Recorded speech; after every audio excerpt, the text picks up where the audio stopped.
నమస్తే అండి, నేను ఒక కొత్త యూట్యూబ్ ఛానల్ స్టార్ట్ చేశాను. దాని పేరు అవుట్ఫిట్స్ ఫ్రమ్ స్క్రాచ్ అనమాట. ఎందుకు ఆ పేరు చూస్ చేసుకున్నా అంటే నేను ఎట్లా స్క్రాచ్ నుంచి మొదలు పెట్టా అన్నది ఇప్పుడు వచ్చిన ట్రెండ్ ఏమో. నేను నా 10th నుంచి కూడా అదే ట్రెండ్ ఫాలో అవుతున్నాను. అవుట్ఫిట్స్ ఫ్రమ్ స్క్రాచ్ అని చెప్పేసి ఏదుంటే అది, మా మదర్ శారీసా, మా అమ్మమ్మ శారీసా, ఏ శారీస్ ఏ ఫ్యాబ్రిక్ కనబడితే ఆ ఫ్యాబ్రిక్తో నేను అవుట్ఫిట్స్ అయితే డిజైన్ చేసేసేదాన్ని. సో అలా స్టార్ట్ చేశాను నేను. నా స్టిచ్చింగ్ అనేది నాకు ఎవ్వరు కూడా నేర్పించలే. స్టిచ్చింగ్ అనేది నేను అంతా త్రూ యూట్యూబే నేర్చుకున్నా. కాకపోతే అప్పుడు తెలుగు ఛానల్స్ అంతా లేవు, only Hindi channels, English channels. So వాటినే ఫాలో అవుతూ ఉండేదాన్ని నేను. సో అక్కడి నుంచి స్టార్ట్ చేశాను. అట్లా ఫస్ట్ అయితే నాకు స్టిచ్చింగ్ మిషన్ కూడా ఉండేదే కాదు. నేను హ్యాండ్ స్టిచ్, ఓన్లీ హ్యాండ్తో నార్మల్గా సుడిదారులకి కుట్టేసుకునేదాన్ని. మొత్తం నాకు అంత ఇంట్రెస్ట్ ఎందుకు వచ్చిందంటే 10th తర్వాత నేను 1 year గ్యాప్ ఉన్నాను అనుకుంటా. సో 1 year మొత్తం ఏం చేయాలో అర్థం కాక నేను అట్లా స్టిచ్చింగ్ అయితే నేర్చేసుకున్నాను నా ఓన్గా. అదొక ప్రొఫెషనల్గా నేర్చుకున్నానా ఏంటి అనేది నాకు కూడా తెలియదు. నేను వేసుకోగలిగేలా అయితే స్టిచ్ చేసుకుంటాను. అప్పటికీ కూడా అవి ఏది ఉన్నా సరే నేనే స్టిచ్ చేసుకుంటాను. సో అట్లా నేను స్టార్ట్ చేశాను. కాకపోతే ఎందుకు స్క్రాచ్ నుంచే, ఎందుకు అవుట్ఫిట్స్ స్క్రాచ్ నుంచే మొదలుపెట్టా అనేది ఏంటంటే, నాకు బడ్జెట్ ఫ్రెండ్లీ కావాలి. ఎందుకంటే నేను అప్పుడు ఆ టైంలో నేనేమీ ఎర్న్ చేసేది లేదు కాబట్టి నేను అడిగేది నాకు ఇంత కావాలి అని చెప్పేసి అడగటానికి కూడా ఉండేది కాదు. సో అప్పుడు నేను చిన్నగా ట్యూషన్ సెంటర్ పెట్టేదాన్ని. దాంట్లో వచ్చిన 500 అలా కలెక్ట్ చేసుకొని అలా వచ్చే 500 మనీతో నేను 500తో కొని ఫ్యాబ్రిక్స్ కొనేదాన్ని. లేదంటే మా అమ్మ శారీస్, మ్యాక్సిమం మా అమ్మ శారీస్ అన్నీ వాడతాను నేను. ఎన్ని శారీస్ ఉంటే అన్ని శారీస్ నేను తీసేసుకొని ఇట్లా, ఇప్పుడు ఇది కూడా మా అమ్మ శారీ చూడండి. ఇది కాకపోతే అనార్కలి టైప్ కుట్టా. కానీ అప్పుడు ఫ్రాక్స్ బాగా ట్రెండింగ్ కాబట్టి ఫ్రాక్స్ కుట్టేదాన్ని నేను బాగా ఎక్కువ. నాకు ఇప్పటికీ కూడా ఫ్రాక్స్, అనార్కలీస్ చాలా ఇష్టం. ఫ్రాక్స్ అయితే ఎక్కువ ఉన్నాయి. సో ఇలాగే ఈ రేంజ్లో నేను ఏంటంటే ఒక 300 రేంజ్లో ఒక 3 ఫ్రాక్స్ అయితే స్టిచ్ చేశాను. అవి మీకు చూపిద్దామని అనుకుంటున్నాను.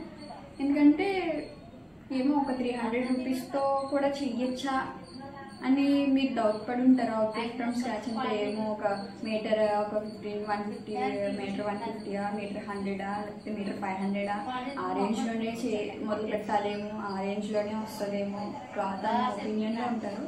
అన్ని వెదగాలే కానీ నాకు 4 meters 150కి వచ్చింది. అంటే మేముండే లొకేషన్స్లో అయితే 4 meters 150కి వచ్చింది అవుట్ఫిట్ అనమాట. ఇది ప్లెయిన్ విస్కోస్ సిల్క్, ఆ టైప్ ఆఫ్ సిల్క్. ఇది ఒక షైనింగ్ మెటీరియల్, షైన్ అయితే వస్తూ ఉంటుంది. లైట్ మెటీరియల్, లైట్ కలర్ తీసుకున్నాను నేను. నాకు ఈ టైప్ ఆఫ్ కలర్స్ లేవు. సో ఫ్రాక్ వచ్చి ఇట్లా ఉంటుంది. నేను ఈ ఫ్రాక్స్ అన్నీ వేసుకున్నాక పక్కన వీడియో కానీ ఫోటో కానీ ఇక్కడ అటాచ్ చేస్తాను, మీరు చూడండి. తర్వాత వెనకాల వచ్చి హై నెక్ పెట్టాను, మరీ అంత హై కాదు, ఒక 3 inches నెక్. ఫ్రంట్ వచ్చేసి వీ నెక్ పెట్టాను. ఎందుకంటే ఈ టైప్ ఆఫ్ నెక్స్ నాకు నా బాడీని డిఫైన్ చేస్తాయేమో అన్న ఫీల్ నాకు.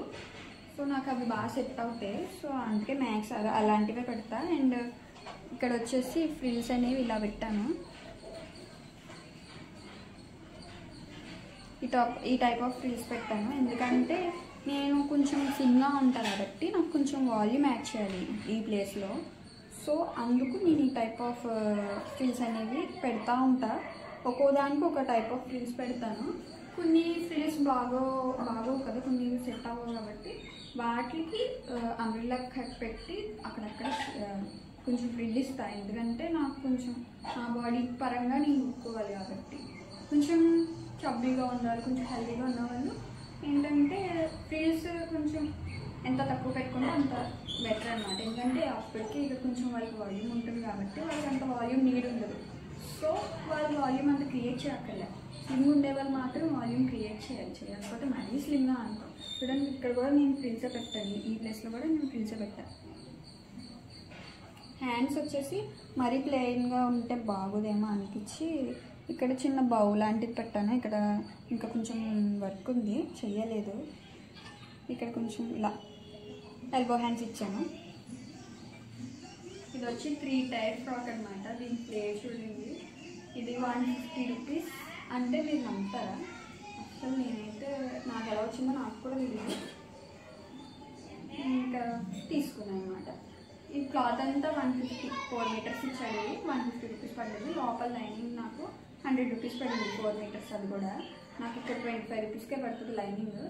అది కాటన్ కాదు, సిల్క్ మెటీరియల్ అనమాట. ఎందుకంటే మనం బడ్జెట్లో చేయాలి. ఇవన్నీ కూడా ఒక బడ్జెట్ మెయింటైన్ చేస్తున్నాం కాబట్టి, మనకి బడ్జెట్ మెయిన్ కాబట్టి నేను ఏది వేసుకున్నా నాకు కంఫర్ట్గానే ఉంటుంది. మన మ్యాక్స్ ఇలాంటి ఫ్రాక్స్ కొంచెం మనం డైలీ వేర్ అనుకోండి కాటన్ వేసుకోవచ్చు, ఎందుకంటే డైలీ దాని మీద ఉంటాం కాబట్టి కాటన్ వేసుకోవచ్చు.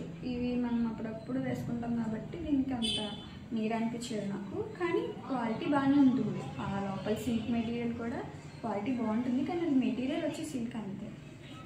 ఇది నా సెకండ్ అవుట్ఫిట్. చాలా బాగుంది. Royal blue and black combination. ఇప్పుడు ప్రెసెంట్ నడుస్తున్న డ్యూయల్ షేడ్ అనమాట. సో ఇది కూడా నేను క్లాత్ తీసుకున్నా. ఇది కూడా 4 మీటర్స్ ఉంటుంది. 4 మీటర్స్ 150 రూపీస్. లోపల లైనింగ్ 100 రూపీస్. ఇవన్నీ కూడా మీకు 250లో అయిపోయింది. నేను ఇంకా 300 అన్నా 250లో మ్యాక్స్ అయిపోయింది. ఇంకో నేను స్టిచ్చింగ్ ఛార్జెస్ నాకు పడవు కాబట్టి నేను ఇంకా అవి మైనస్ చేస్తాను. స్టిచ్చింగ్ ఛార్జెస్ అయితే మీ ఏరియాలో ఫ్రాక్స్కి ఎంత తీసుకుంటారు కామెంట్ చేయండి.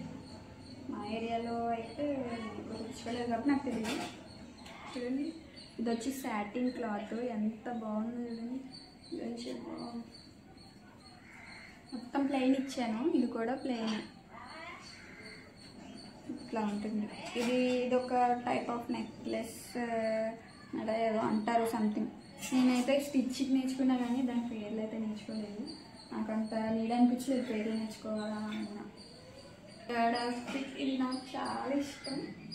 ఇది ఇప్పుడు మీరు ఈ 150 రేంజ్ ఏంటంటే నేను ఆఫ్లైన్లో కొన్నాను. సో అవి మీకు అవైలబిలిటీలో ఉండకపోవచ్చు. ఇది మాత్రం నేను మీషోలో కొన్నాను. ఇది అందరికీ అవైలబుల్ ఉంటుంది. క్లాత్ మీషోలో కావాలంటే లింక్ పెట్టమంటే లింక్ మీరు అడగండి. అడిగిన వాళ్ళకి నేను ఉంటే పెడతా. ఎందుకంటే ఇదే ఫస్ట్ వీడియో కదా, అంత నా వీడియోస్ అవుతాయో అవో నాకు తెలియదు.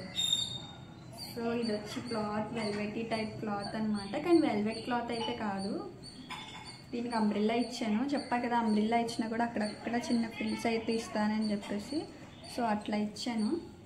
ప్లెయిన్ పెట్టేసాను ఇది, ఎందుకంటే నాకు ఈ క్లాత్కి ప్లెయిన్ పెడితేనే బాగుంటుంది, ఇంకేమి వేస్తే బాగోదని చెప్పేసి అనిపించింది. సో ఇది గేర్స్ ఎంత బాగుంటుందంటే ఇంత గేర్స్. దీనికి వెనకాల వచ్చి ఇట్లాగా నేను ఇచ్చాను. హ్యాండ్స్ కూడా ప్లెయిన్, ఎల్బో హ్యాండ్స్ ఇచ్చా. Umbrella cut. దీనికి మాత్రం ప్రిన్సెస్ కట్ ఇచ్చాను, ఎందుకంటే ఇది ప్లెయిన్ మొత్తం ప్లెయిన్ వచ్చింది కదా. సో కింద కూడా నేను అంబ్రిల్లా ఇచ్చేసాను కాబట్టి నాకు బాడీ అనేది డిఫైన్ చేసే ఆప్షన్ ఎక్కడ లేదు. అంటే నాకు ఎక్కడ ఒక చిన్న వాల్యూమ్ కూడా క్రియేట్ అవ్వకుండా ప్లెయిన్ అయిపోయింది కాబట్టి నేను ఏం చేశానంటే ఫ్రంట్ ప్రిన్సెస్ కట్ అనేది పెట్టా. అప్పుడు ఏమవుతుందంటే కొంచెం బాడీ అనేది డిఫైనింగ్ షేప్లోకి వస్తుంది అనమాట. అలా అట్లాంటి టైప్ ఆఫ్ చిన్న చిన్న మైనర్ స్టిచ్చింగ్ పెట్టుకుంటే మనకు ఒక రకమైన ఇది బాడీని డిఫైన్ చేసే ఆప్షన్ అయితే ఉంటుంది. సో అందుకు నేను అట్లా ప్రిన్సెస్ కట్ పెట్టా. ఇది నా 3 అవుట్ఫిట్స్.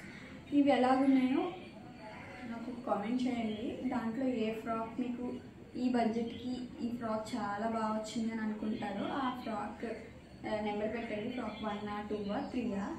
అండ్ ఇంకేంటంటే ఇంకా ఇలాంటి వీడియోస్ కావాలంటే నెక్స్ట్ నా వీడియో ఇట్లా ఓల్డ్ శారీస్తో నేను ఇంకా ఇది కూడా ప్రజెంట్ ఇప్పుడు ట్రెండ్ అవుతుంది. చూడండి, ఈ టైప్ ఆఫ్ కట్ ప్రజెంట్ ఇప్పుడు ట్రెండ్ అవుతుంది కదా. సో ఇట్లాంటి ట్రెండింగ్ అవుట్ఫిట్స్ ఇంకా ఏమైనా కావాలా అంటే ఓల్డ్ శారీస్ నుంచి మీరు ఇప్పుడే అవుట్ఫిట్ స్టిచ్చింగ్ నేర్చుకుంటున్నారంటే మ్యాక్స్ దగ్గర ఓల్డ్ శారీస్ ఇస్తారు మీ మదర్స్. ఫస్ట్ నేను డబ్బులు పెట్టి కుట్టమ్మా అన్నారు కదా. సో ఓల్డ్ శారీతో ఎట్లా డిజైన్ చేయాలి అనేది మీకు ఏమైనా వీడియో కావాలంటే నా దగ్గర ఓల్డ్ శారీస్ కూడా ఉన్నాయి. నెక్స్ట్ వీడియో అదే వస్తుంది. ఇది వచ్చి నా వీడియో అనమాట. ఈ వీడియో మీకు నచ్చితే కనుక ఒక like, share and subscribe and bell బటన్ని ట్యాప్ చేయండి. ఇలాగే నేను ఎంకరేజ్ చేయండి. ఇది నా